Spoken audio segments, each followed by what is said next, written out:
எல்லாருக்கும் வணக்கம். ஜாலி ரிவ்யூவில் இப்போ நம்ம பார்க்க போகிற படம் பாலாவின் வணங்கான். அருண் விஜய், ரோஷினி பிரகாஷ், ரீதா, டைரக்டர் சமுத்திரகனி, டைரக்டர் மிஷ்கின், அப்புறம் America, Africa, England, Switzerland, New Zealand, China, Sri Lanka, இந்த மாதிரி பல வெளிநாட்டிலேருந்து பல நடிகர் நடிகைகள் நடிச்சிருக்காங்க. ஓஹோ, இது ஹாலிவுட் படமா அப்படின்றீங்களா? எல்லாம் கன்னியாகுமரிக்கு வர டூரிஸ்ட்டுங்க. அருண் விஜய் அவருக்கு ஒரு தங்கச்சினா கூட பிறந்த தங்கச்சி இல்லை, சுனாமியில் அப்பா அம்மாவை இழந்துட்டு அனாதையாக தனியாக அழுதுட்டு நிற்கிற ஒரு 3 வயசு பெண் குழந்தைய, அதே மாதிரி அப்பா அம்மாவை இழந்துட்டு அனாதையாக நிற்கிற ஒரு 6 வயசு பையன் தத்தெடுத்து தங்கச்சியாக வளர்க்குறான். இந்த படம் ஆரம்பித்த கொஞ்ச நேரத்திலேயே நம்ம அருண் விஜயாக பார்க்குறத விட்டுட்டு அந்த கதாபாத்திரம் கோட்டியாக பார்க்க ஆரம்பிச்சிடுறோம். அங்கேயே டைரக்டர் பாலாவுக்கும் அருண் விஜய்க்கும் ஒரு சின்ன சக்ஸஸ் கிடச்சிடுது. இந்த கேம் சேஞ்சர் படத்தில் ஹீரோவை பார்த்தோம்ல, முன்கோபத்தில் யாரை பார்த்தாலும் போட்டு அடிப்பார்.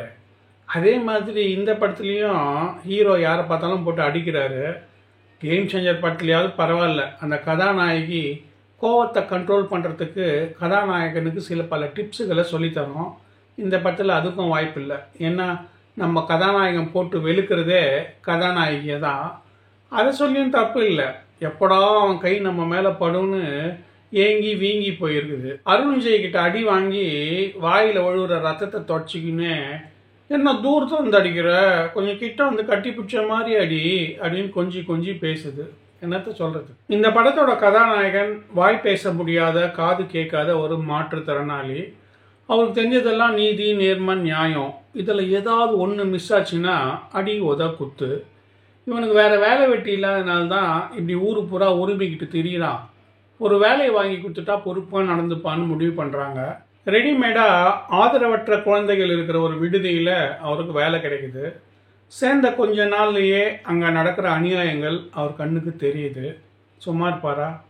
இல்லை அவரால் சும்மா தான் இருக்க முடியுமா? என்ன பண்ணார், அவருக்கு என்ன ஆகுதுன்னு மீதி கதை போகுது. டைரக்டர் பாலா கேமரா இல்லாமல் கூட ரொம்ப ஈஸியாக படம் எடுத்துடுவார். ஆனால் ஒரு 3 கேரக்டர் இல்லாமல் படம் எடுக்கிறதுக்கு ரொம்ப கஷ்டப்படுவார். யார் சொல்லுங்க பார்க்கலாம்?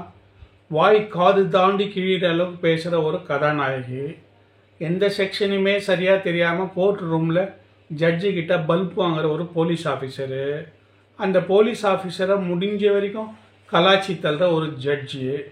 இந்த படத்துலேயும் அந்த 3 பேரும் உள்ளே நையான்னு படத்துக்குள்ளே வந்துடுறாங்க. இங்கே கதாநாயகி கொஞ்சம் ஓவராகவே பேசுகிறாங்க. நடிச்சிருக்கிற அந்த பொண்ணு ரோஷினி பிரகாஷும் ரொம்ப நல்லா நடிச்சிருக்காங்க. தங்கச்சியாக வர ரீதாவும் நல்லா பண்ணியிருக்காங்க. எல்லாரும் தான் நல்லா நடிச்சிருக்காங்க. இல்லைன்னா பாலா சும்மா விடுவார். படத்தில் பொடி வச்சு பேசுகிற மாதிரி சில வசனங்களை அங்கங்கே தைரியமாக வச்சுருக்காங்க.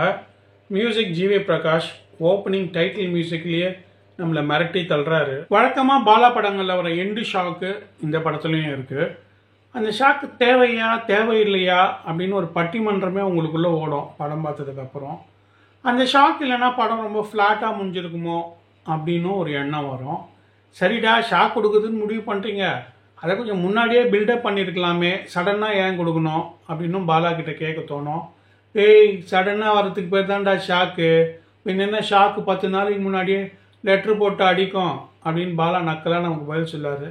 நமக்கு எதுக்கு அதெல்லாம் அவசியம்? இந்த படத்தை ஒரு முறை பாருங்கள். எல்லாருக்குள்ள ஒரு மிருகம் இருக்குன்னு சொல்லுவாங்க.